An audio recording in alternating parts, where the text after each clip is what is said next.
छोटे भाई की बीमारी। इसी बीच भाई संवरू की बीमारी का समाचार पाकर सुदर्शन जी भेलहटा आए। उन्होंने देखा संवरू को जलोदर हो गया है, अतः उसे वाराणसी ले आए और प्राकृतिक चिकित्सालयों में भर्ती करा दिया। 10 दिन पश्चात ही अति आवश्यक कार्य से सुदर्शन जी को नागपुर जाना पड़ा। जाने के 2-4 दिन पहले उन्होंने हिंगुतरगढ़ धर्मदेव सिंह को समाचार भेज दिया कि उनके लौटने तक वे वाराणसी आकर भाई की साथ संभाल कर ले। जब हिंगुतरगढ़ समाचार पहुंचा, उस समय धर्मदेव सिंह के पास एक अन्य व्यक्ति भी बैठा था जो अपने को सूर्यवंशी और रामकिशोर सिंह एवं सुदर्शन जी का संबंधी बताता था। इसी गांव में इनका घर धर्मदेव सिंह के घर से कुछ दूर था, अतः सुदर्शन जी तो इनसे कभी मिले भी नहीं थे। इस समाचार को सुनकर उस व्यक्ति ने धर्मदेव सिंह से कहा, आप क्यों जाएंगे? ये तो हमारे अपने ही हैं, मैं वाराणसी चला जाता हूं। धर्मदेव सिंह ने भी आश्वस्त होकर कह दिया, ठीक है भैया, आज आप पहुंचिए, मैं परसों अवश्य आ जाऊंगा। इन संबंधी महोदय ने वाराणसी पहुंचकर संवरू को बड़े प्यार से रखते हुए दूसरे दिन ही अपने पुत्र को संवरू सिंह का दत्तक पुत्र घोषित करके कानूनी कार्रवाई पूरी कर ली। अब संवरू सिंह की आवश्यकता तो रही नहीं। इसी से वे संवरू सिंह को प्रसन्न रखने के लिए कुपथ्य में सहायता करने लगे। इन्हें संवरू सिंह से नहीं, अपितु उनकी भूमि संपत्ति से प्रेम था। सुदर्शन जी के नाना की 2 ही संतानें थी, एक इनकी मां, दूसरे इनके मामा, जिनका बचपन में ही देहांत हो गया। इनके नाना के एक भाई और थे जो हिंगुतरगढ़ में बस गए थे। इनके नाना और मामा दोनों का देहांत हो गया तो इनकी नानी तुर्कवलिया से हिंगुतरगढ़ अपने देवर के पुत्रों के पास चली आई। इन छोटे नाना के 2 पुत्र थे, जिनमें ज्येष्ठ का नाम धर्मदेव सिंह था। सुदर्शन जी अपने मां और भाई के साथ जब भी ननिहाल जाते तो इन्हीं धर्मदेव सिंह के घर रहते। छोटे भाई संवरू सिंह का अपने ननिहाल वालों से अधिक स्नेह था, इसी से अधिकतर वहीं रहा करता।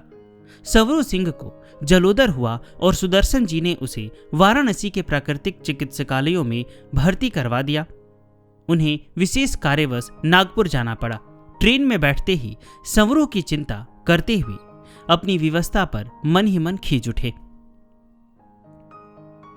मत पूछो क्या है गति मेरी, मूक वेदना अंतःस्थल में, वाष्प बिंदु कुछ युग नयनों में, धक धक जलता उर्ज्वाला में, खड़ा अकेला कर्म दोष से, कब तक यह दुख पाऊंगा मैं, विपत्ति ग्रस्त में बना कन्हाई, तेरे आश्रय छोटा भाई, मेरे प्राणों पर बन आई, जाऊं कहां तुम ही पर आश्रित, और लगा मत देरी।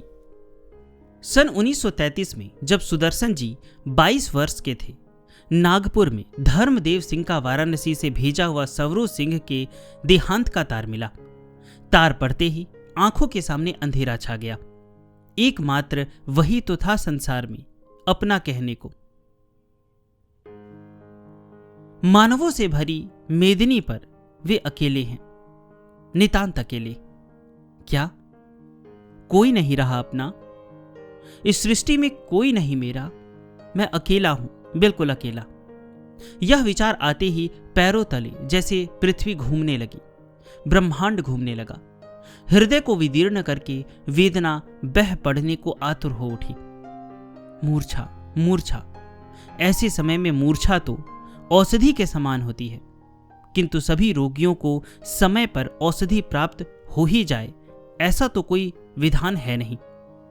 सुदर्शन जी को भी मूर्छा समीप नहीं फटकी। पीड़ा, तीव्रतम पीड़ा, पीड़ा अपने अंतिम छोर तक पहुंच गई। उन्होंने अनुभव किया, भाई नहीं अपितु छाती चीर कर जैसे उन्हीं का कलीजा निकाल लिया गया हो, अथवा हृदय में धधकते हुए अंगारे भर दिए गए हो। स्पष्ट लगा कि तीव्रतम अंतर्व्यथा से हृदय विदीर्ण हो जाएगा। उसी समय, ठीक उसी क्षण, जैसे हृदय में विद्युत लहरी से कौंध गई, एक दिव्य शीतल स्निग्ध प्रकाश का प्रसारण होने लगा। उज्जवल स्निग्ध उस प्रकाश के मध्य 8 वर्षीय नव जलधर अनुपम सुंदर एक अलौकिक तेजोमय आभा संयुक्त बालक दिखा उन्हें। ऐसे दिखा जैसे प्रत्यक्ष खड़ा हो सम्मुख। उसके लहराते मयूर पिंच घुंघराली अलकों से लेकर चारों चरणों तक एक एक अंग प्रत्यक्ष दिखाई दे रहे थे। उसकी मंद मुस्कान निरखते ही जगत दे सब लोप हो गए। वह दारुण भ्रातृ शोक कब तिरोहित हो गया हृदय से, यह वे जान ही ना सके।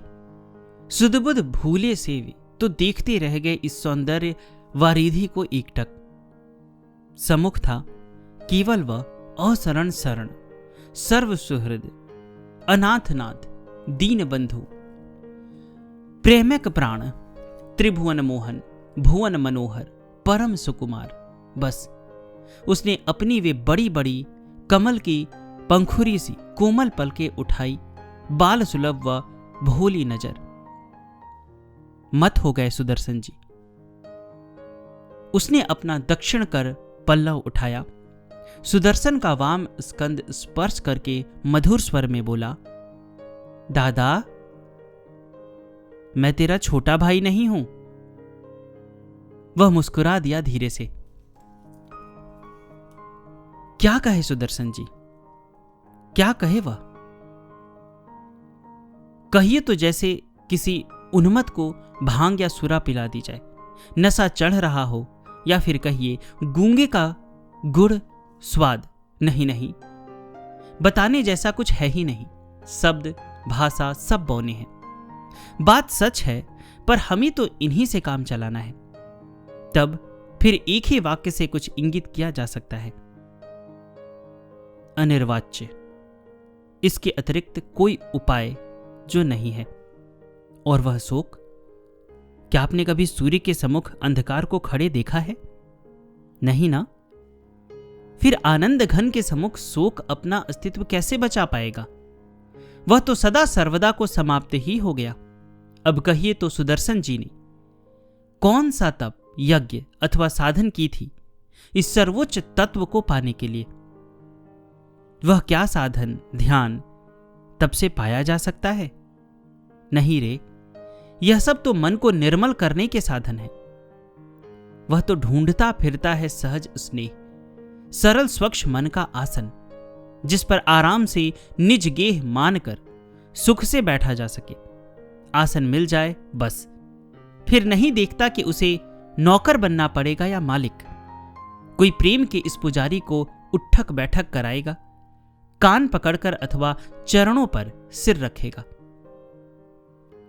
वह तो बस दीवाना है आसन का।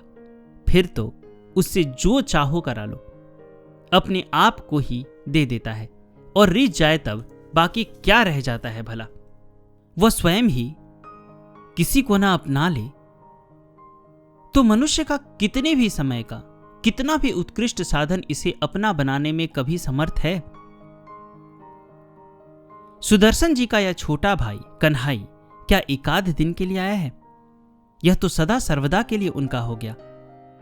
दादा दादा करते सदा उनके आगे पीछे घूमने वाला पल पल उनका मुख देखता, उनकी इच्छा जानकर पूरी करने को तत्पर उनका यह नन्हा सुकुमार, हंसता मुस्कुराता नन्हा सा सुकुमार भाई कन्हाई। नागपुर से लौटकर गांव भेलहटा आए।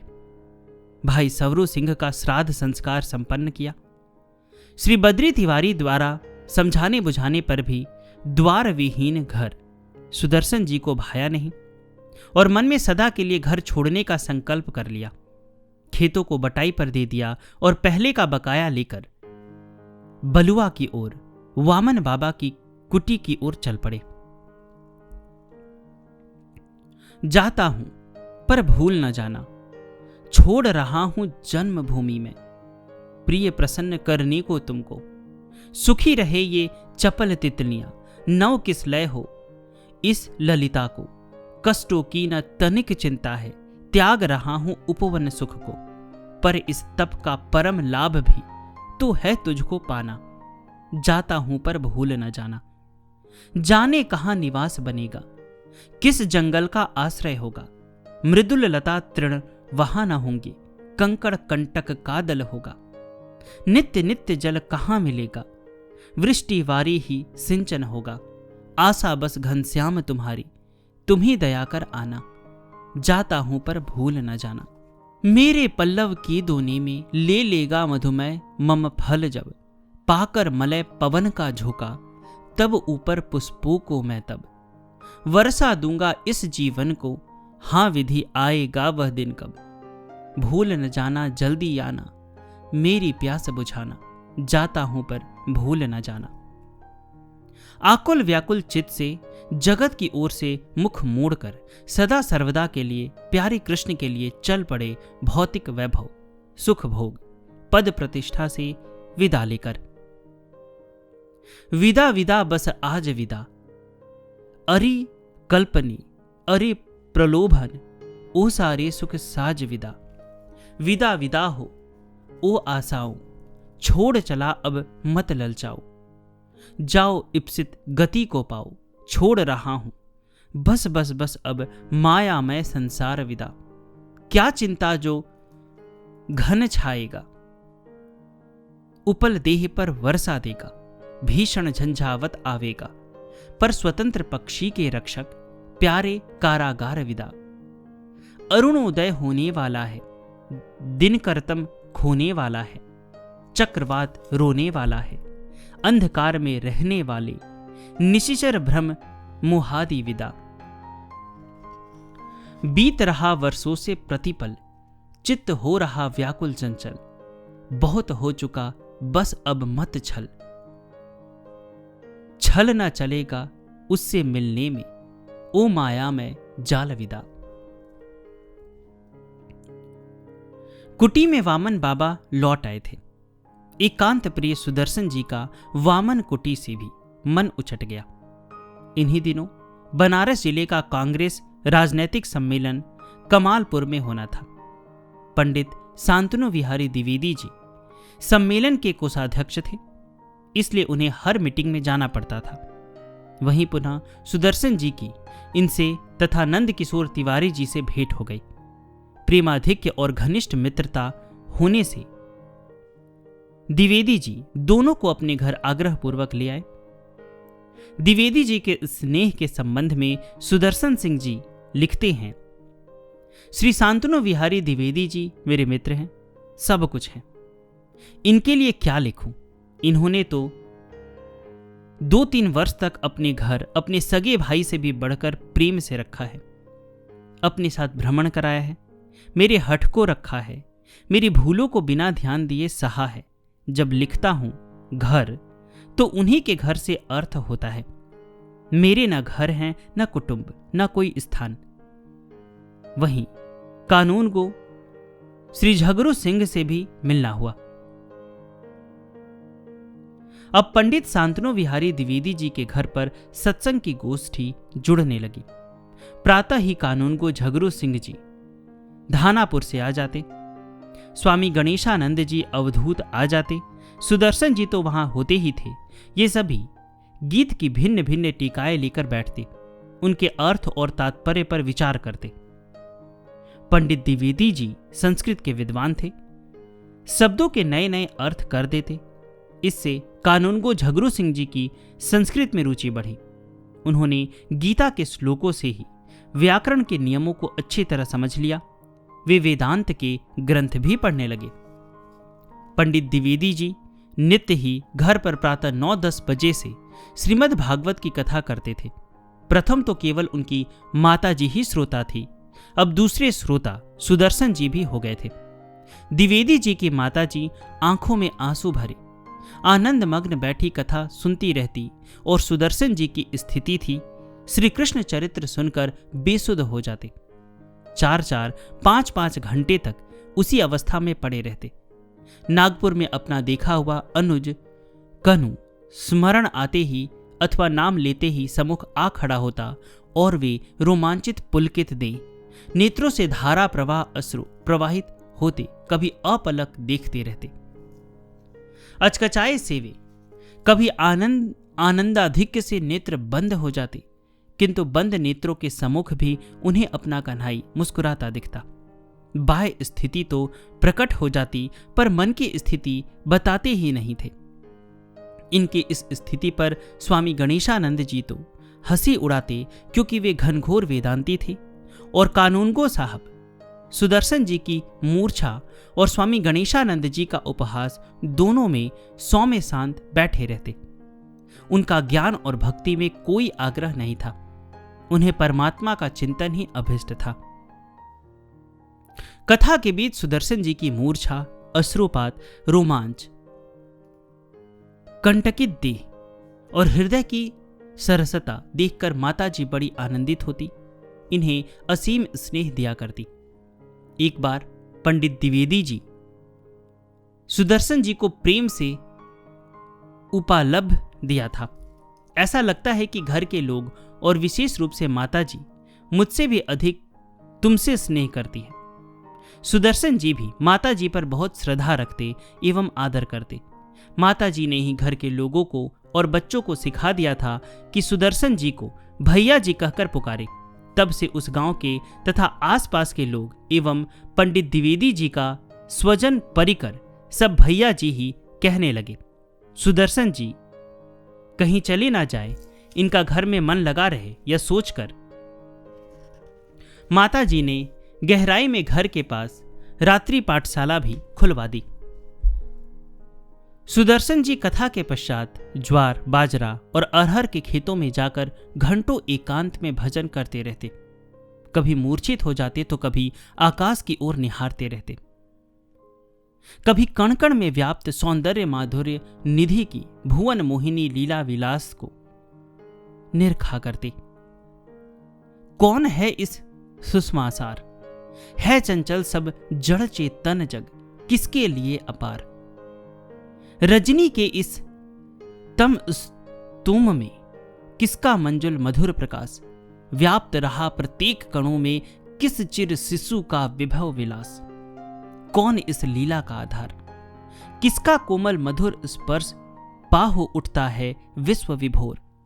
किस सुख की सुंदर आशा से जाते सब अनंत की ओर, किसे देने को अपना प्यार। सुप्त जगत के हृदय पटल पर बनकर चित्रकार यह कौन, खींच रहा सब स्वप्न चित्र है, अखिल प्रौति है कैसी मौन। कौन है इसका नाटककार, यह भ्रम मोह क्षणिक तृष्णा में क्यों सबने अपनाया। अरे कहां क्या इंद्रजाल यह सारा जिसकी माया, वही तो नटखट नंद कुमार। सन 1934 तक इनकी ऐसी स्थिति हो गई थी कि जब कभी आकाश में काले उमड़ते घुमड़ते बादलों को देखते तो देखते ही देहाध्यास छूट जाता। चेतना आते ही दौड़ पड़ते, बादलों को ही अंक में भर लेने को भूतल पर और चातक की चाह को अपने में समा लेना चाहते। ओ मेरे प्यारे घनश्याम, आ आ, अरे पुकार रहा हूं आ। नव शोभा धाम, कौन बताता तू निष्ठुर है, मेरा तो तू ही जीवन है। देख शुष्क हो गया कंठ है, प्यारे जल बिन तेरे, तेरे बिना सहारा है क्या इन प्राणों को मेरे। कितने दिन से प्यासा हूं मैं, राह तुम्हारी देख रहा मैं। एक बिंदु, बस एक बिंदु जल से ही मेरा काम। ओ मेरे प्यारे घनश्याम, तेरे बिना और जल मेरे आवेंगे क्या काम। हां सर सरिता सागर सब है वे जिनको उनको ही है। मुझे भला उनसे क्या मतलब, मेरे तो तुम प्राण। मर जाऊंगा यदि न मनाओ यह चातक का मान। और जीव में नहीं कहीं भी, पी लूंगा जल जो कोई भी। यदि जीवन रखना हो आओ मेरे ललित ललाम। ओ मेरे प्यारे घनश्याम, मैं तो हूं बस एक तुम्हारा, मेरे प्राणाराम। बरसाओ पत्थर बरसाओ, अंग भंग कर मुझे मिटाओ। चाहे जो भी करो किंतु तुम एक बार आ जाओ। एक बिंदु जल इस प्यासे को मरते समय पिलाओ। हां दे दो, इतना ही दे दो, और न चाह न तुम जीवन दो। दे दो अपनी बाकी झांकी, जल जग जीवन धाम। प्रातः पंडित शांतनु विहारी द्विवेदी जी इन्हें अकेले नहीं जाने देते, टहलने के भी साथ साथ जाते।